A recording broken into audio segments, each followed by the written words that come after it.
आध्यात्मिक शक्तियाँ और चमत्कार। लोग पूरे देश इन शक्तियों को और इन चमत्कारों को नमस्कार भी कर रहा है और बाबाओं के दरबार में लगातार भीड़ बढ़ रही है।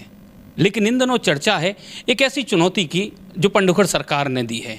देश को पंडोखर सरकार का कहना है कि देश में लगभग 570 बाबा और संत ऐसे हैं जो पर्चियाँ लिखकर लोगों की समस्या बताते हैं और उनका निराकरण करते हैं।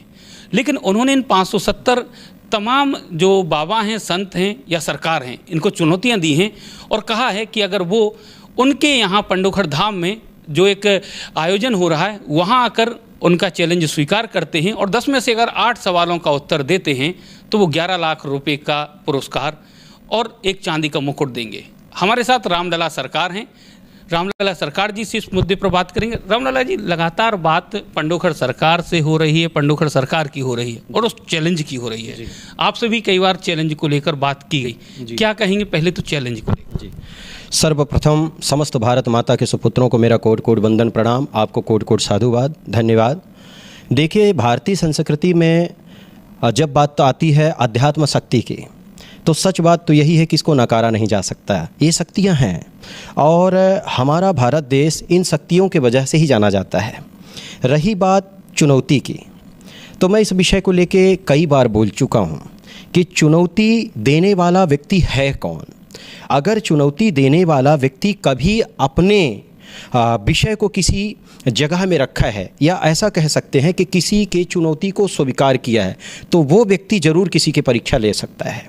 अगर ना कभी किसी के चुनौती को स्वीकार किए, ना ही कभी किसी जगह में जाके अपनी परीक्षा दिए, वो व्यक्ति ना किसी को चुनौती दे सकता है और ना ही वो व्यक्ति किसी को ये कह सकता है कि तुम्हारे अगर औकात है तो आके यहाँ दिखाओ और हमारे चुनौती को स्वीकार करो, ऐसा शब्द नहीं बोल सकते वो।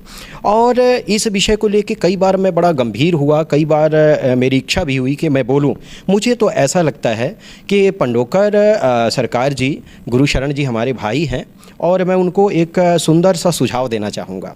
देखिए, 570 जो विद्वान हैं, संत हैं, उनके श्री चरणों में मैं प्रणाम करते हुए, शरण रज लेते हुए संतों का और उनको स्नेह प्यार देते हुए मैं पुनः एक बार उनको प्रणाम करता हूं और उनके तरफ से 570 लोगों के तरफ से मैं पंडोखर सरकार की चुनौती को स्वीकार करने के लिए पूर्णतः तैयार हूं। अपितु भावपूर्ण चुनौती, वो हमारे भाई हैं, लेकिन फिर भी जब अध्यात्म की बात आती है, शक्ति की बात आती है और सनातन धर्म की बात आती है, सनातन संस्कृति की बात आती है, तो उसके लिए रामलला सरकार हमेशा तैयार रहते हैं। वो इसलिए मैं इस बात को रख रहा हूँ क्योंकि हमारे भाईजन जाते हैं कि नहीं जाते, वो उनके चुनौती को स्वीकार करते हैं कि नहीं करते, लेकिन रामलला सरकार इसलिए इस बात को बोल रहे हैं क्योंकि पंडोखर सरकार समस्त विद्वानों को ललकारे हैं। अभी तो मेरे भाई हैं वो, इसमें कोई संदेह नहीं है। मैं उनका आदर करता हूँ, सम्मान करता हूँ और इसलिए करता हूँ क्योंकि वो मुझे बड़ा भाई बोलते हैं। लेकिन जब बात आती है चुनौती की और समस्त विद्वान को ललकारने की, तो रामलला सरकार पीछे कहाँ रह सकते हैं। मैं समस्त विद्वानों के तरफ से, समस्त संत समाज के तरफ से उनको प्रणाम करते हुए श्री पंडोखर सरकार जी को मैं एक बात कहना चाहूँगा। आपकी चुनौती को मैं स्वीकारता हूँ और आपके जो 10 प्रश्न हैं, उन 10 प्रश्नों में से पूर्णतः मैं सभी प्रश्नों का उत्तर दूंगा। लेकिन एक छोटी सी बात आपको मैं कह देना चाहूँगा। मेरे 2 प्रश्न होंगे पहले आपके लिए। अगर मेरे दोनों प्रश्न का उत्तर आप दे दिए तो 1,00,000% मैं आपके 10 प्रश्न का उत्तर दूंगा। और आप जो 10 लाख की घोषणा किए हैं या चांदी के मुकुट की घोषणा किए हैं, मैं आपसे विनम्र प्रार्थना करते हुए कहूँगा वो 11 लाख रुपए आप कन्याओं के विवाह में दे दें और चांदी का मुकुट हमारे गरीब माता पिता को दे दें। मुझे पैसे की आवश्यकता बिल्कुल नहीं है। मैं राष्ट्र के लिए जीवन जी रहा हूँ, समाज के कल्याण के लिए जीवन जी रहा हूँ और जब तक मेरा जीवन इस धराधाम में रहा तो समस्त मानव के कल्याण के लिए मेरा जीवन है, उनके लिए मैं जी रहा हूं। और मैं धन की बात बिल्कुल नहीं करूंगा, वो धन आप जन कल्याण में लगा दें। लेकिन आपके 10 प्रश्नों का उत्तर मैं आपके मंच में आके देने की बात कह रहा हूं। आपकी चुनौती को 570 लोगों के तरफ से मैं स्वीकार भी रहा हूं। लेकिन 2 मेरे प्रश्न होंगे, उन प्रश्नों का उत्तर आपको मंच में, मीडिया के सामने, समाज के सामने देना पड़ेगा। अगर हमारे लिखे हुए शब्द को आप बता देते हैं, मैं हाथ में रखूंगा, अगर आप हमारे लिखे हुए शब्द को बता देते हैं कि इसमें लिखा क्या है, मैं आपको उसी मंच से गुरु भी मान लूँगा और आप जो कहेंगे वो मैं करूँगा। और अगर आप नहीं बता पाए तो फिर आप भरे मंच से मीडिया के सामने सभी ब्राह्मणों से, सभी संतों से जिनको चुनौती दे रहे हैं, उनसे क्षमा मांगेंगे और अपने शब्द को वापस लेंगे और कहेंगे कि मैं अब ऐसी त्रुटि, ऐसी गलती नहीं करूंगा। मुझे कष्ट इसलिए हो रहा है क्योंकि आपका कल का बयान है, आप बोले कि अगर जो कोई व्यक्ति नहीं आता तो उसको मैं मान लूँगा कि पाखंडी है, ढोंगी है और चीटर है, चीटिंग करने वाला व्यक्ति है। इसलिए मैं इतनी बात बोल रहा हूँ। गुरुशरण जी, बोलने से पहले 2-3 शब्दों को लेके हमेशा चिंतन मनन करना चाहिए कि किसी के पिता के लिए नहीं बोलना चाहिए, किसी की औकात के बारे में नहीं बोलना चाहिए। ये शब्द ठीक नहीं है क्योंकि आप विद्वान हैं और मुझे ऐसा लगता है कि राष्ट्र के हित के लिए आप भी हैं, समाज के सेवक आप भी हैं, समाज के सेवा के लिए आप भी हैं। अगर इस तरीके से आप वार्तालाप करते हैं तो मानवीय नहीं है।